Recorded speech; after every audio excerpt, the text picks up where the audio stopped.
there, how are you doing? My name is Angel, and I like all things that are mysterious, right?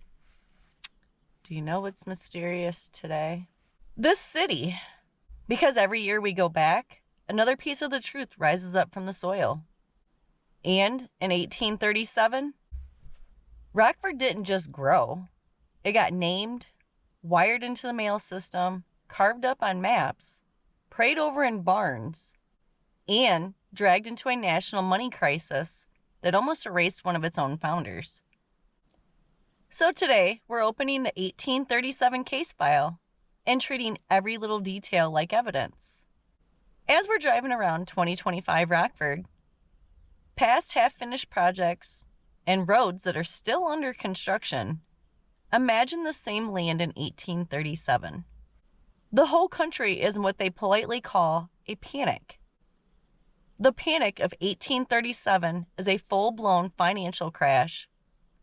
Banks fail, businesses close, land prices collapse, and the Depression lasts for years. It's fueled by wild land speculation, easy credit, and then a sudden clampdown from the federal government. Right before that crash, Congress had decided to hand out the federal surplus revenue from tariffs and land sales to the states. Illinois takes that money and in early 1837 passes the Internal Improvements Act, promising roughly $10 million in state-backed bonds for canals, railroads, and roads all over Illinois. Way more than the state can realistically afford to repay. When the panic hits, Illinois is stuck with the debt, not the dream. A lot of those projects never materialize, or they die half-finished, but the IOUs remain. Sound familiar already? Up until now, this settlement has mostly been called Midway, halfway between Galena and Chicago on the stage road. By 1837, another name finally sticks: Rockford, taken from the rocky ford in the river, the shallow crossing that made this spot valuable in the first place. And once you have a stable name, you can get something even more powerful: a post office. A local 1818 through 1900 Rockford timeline notes that on August 31st, 1837, Daniel S. Haight is commissioned as Rockford's first postmaster. From that day forward, this isn't just a random river crossing. It's a node in the National Information Grid. Letters, court notices, business deals. All of it can now go to and from Rockford, Illinois. While Rockford is getting a name and a mailbox, politicians downstate are carving up the map around it. When Winnebago County was first formed in 1836, it covered a big territory. In 1837, the legislature creates Stephenson County and Boone County, cutting away large pieces and shrinking down Winnebago to about half its original size. On paper, it's just legal descriptions and survey lines. In real life, though, those lines decide which courthouse you ride to, where tax money flows, who gets roads and railroads first, which town has a real shot at power, and which one stays a little dot on the map. Now let's talk spiritual infrastructure. In May 1837, a small group of New Englanders formally organized the First Congregational Church of Rockford. Newspaper pieces and church histories all agree the founding date is May 5th, 1837, with about 8 members. Their first regular pastor, Reverend John Morrell, comes in as a missionary and becomes one of Rockford's early moral voices. But there's no church building yet. Services are held wherever they can squeeze people in.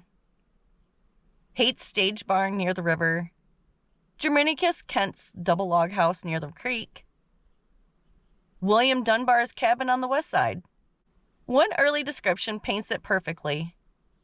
A big barn in a white oak grove, planks laid across the bay for a rough floor, slab benches on the threshing floor, the doors thrown open, and settlers walking or riding in through the timber to sit in a barn and hear a sermon.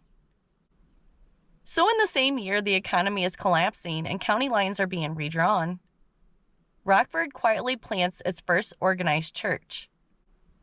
The same denomination that will later shape schools, social rules, and plenty of drama. Now picture this. It's July 4th, 1837. Banks are failing. Land prices are crashing. But this tiny settlement decides to throw its first big public celebration anyway. Later histories call it the first major civic and social event in Rockford.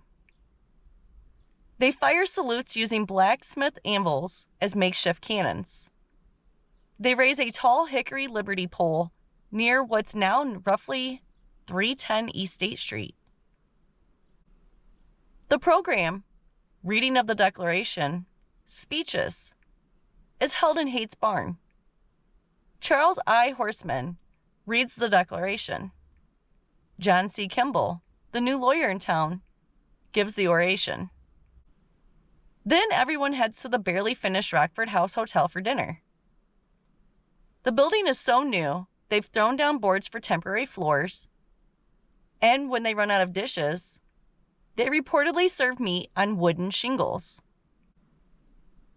That night, they hold the first public ball in the county, back in the barn. Fiddle music, homespun clothes, dancing on the threshing floor, while the national economy falls apart outside. Tell me that's not the most Rockford thing ever. Let's stay with that lawyer for a minute. John C. Kimball shows up in 1837. Before coming west, he'd served in the New York State Legislature and run a newspaper. He leaves New York under a cloud of scandal, heads west, and arrives here as the first lawyer to practice in Winnebago County. He opens his office on South Madison Street, sharing space with Dr. Goodrich. When his wife comes, she brings a black servant named Isaac Wilson, known in town as Black Ike. Later stories sometimes call him a slave, but New York had already abolished slavery, and church's history stresses that Isaac had been legally freed and chose to stay with the family. So right here, in Rockford's first few years, we already have legal power arriving with baggage. A free black man remembered in some tales as a slave because that fits the narrative better. And our first lawyer literally standing at the microphone for that big July 4th event. Meanwhile, the buildings are changing. Early accounts say Haight's second house, a frame house, instead of a log cabin, is finished around 1837 on the northeast corner of State and Madison. Built by carpenters Thomas Lake and Sidney Toogood. Later, writers call it the oldest frame structure still standing in Rockford. Around the same time, the Rockford House Hotel is opening on East State, the same place where they served shingles for plates. It's recognized as the town's first hotel. So, 1837 is the year Rockford starts shifting from log to frame, private cabins to a public hotel. We just live here to we expect travelers, guests, and money to come through. Now, who stays here permanently?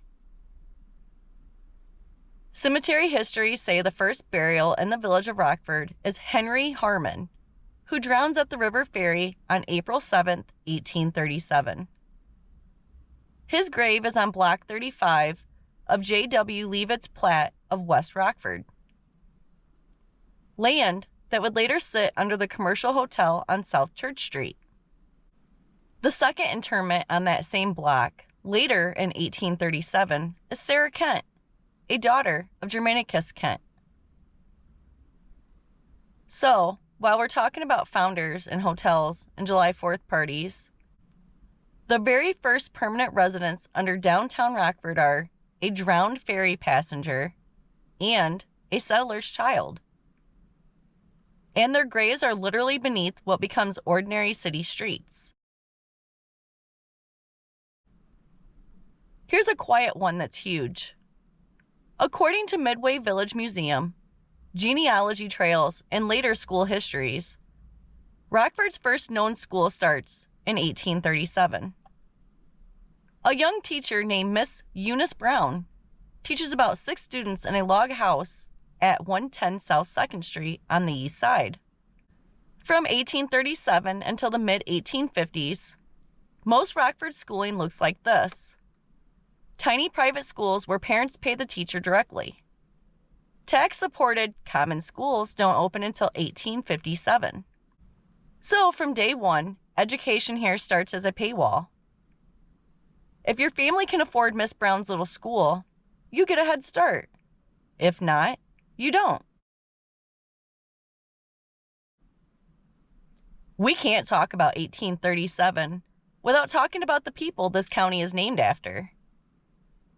The name Winnebago comes from the Ho-Chunk, Winnebago Nation, whose lands covered parts of what are now Wisconsin and northern Illinois.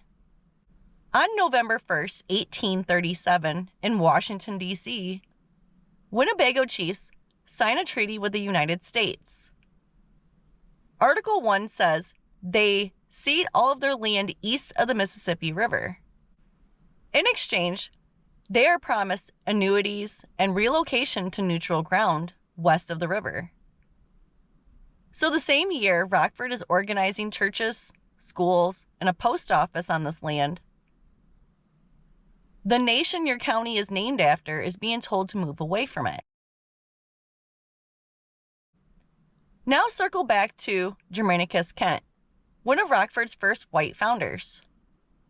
That same Rockford timeline says 1837, Depression wipes out Kent, and a few years later, he leaves Rockford and eventually dies in Virginia. Another thread says that in 1837, Kent's enslaved man, Lewis Lemon, receives his manumission papers, official freedom, and decides to stay in Rockford for the rest of his life, farming and living here until 1877. So in 1 year, the founder loses his fortune and ultimately leaves. His daughter Sarah is buried under Block 35. His former slave becomes legally free and remains as one of the town's long-term roots. That's a whole story inside the story. Now let's pin 1837 up on the forensic board and compare it to Rockford in 2025. In 1837, the state sells everyone on a $10 million internal improvement stream. Then the panic of 1837 hits, and they're left with debt and half-finished plans. In 2025, we call it TIF districts, federal grants, big downtown projects, casino promises, economic development.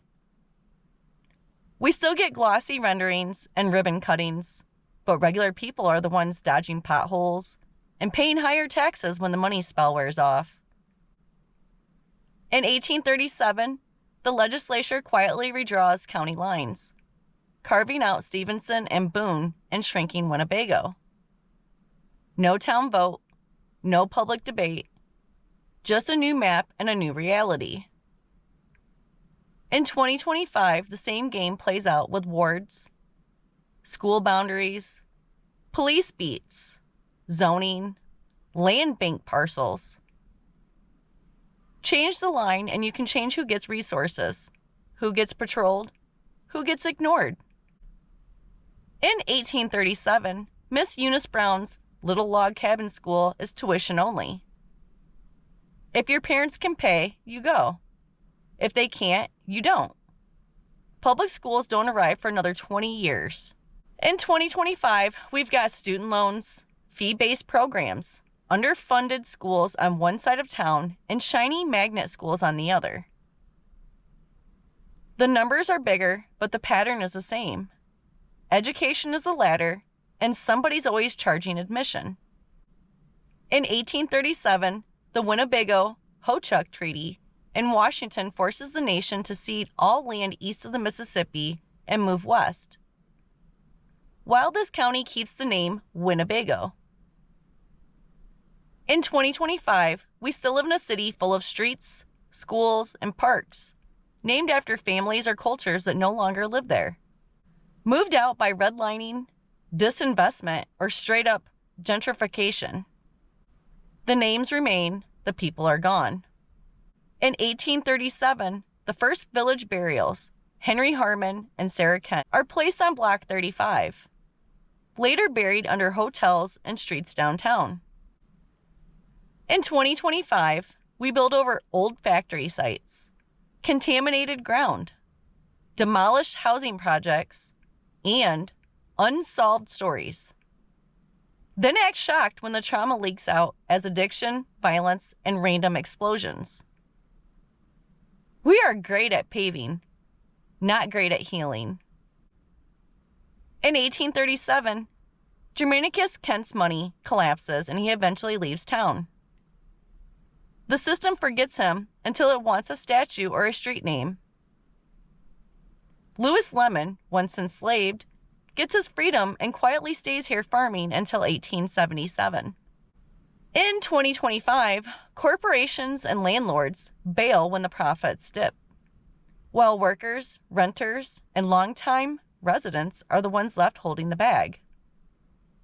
Still here, still trying to survive in the ruins of someone else's exit strategy. So when we look at 1837, it's not just names and dates. It's the template for a city that will always be juggling. Big promises and small delivery. Maps and boundaries used as tools. Education as a paywall. Names without the people they came from. Building over and never fully acknowledging the dead. Founders who leave, everyday people who stay. That's why I keep saying every year is evidence. And the wild part? As soon as 1837 ends, 1838 pulls Rockford even deeper into the grid. Those same local timelines say that on January 1st, 1838, the first official stagecoach from Chicago arrives in Rockford, turning this from a river crossing into a real stop on the road. So next time we're going to follow that road. Stagecoaches, taverns, more schools, more churches. And how this little settlement starts to look like the Rockford we recognize, with all the power struggles and buried secrets that come with it. And on that note, if you liked this video, go ahead and give me a thumbs up. If you would like to see more videos like this, please, please, please subscribe. And as always, I appreciate you so much for watching this video. I hope you have a good day, and I'll see you in the next one. Bye.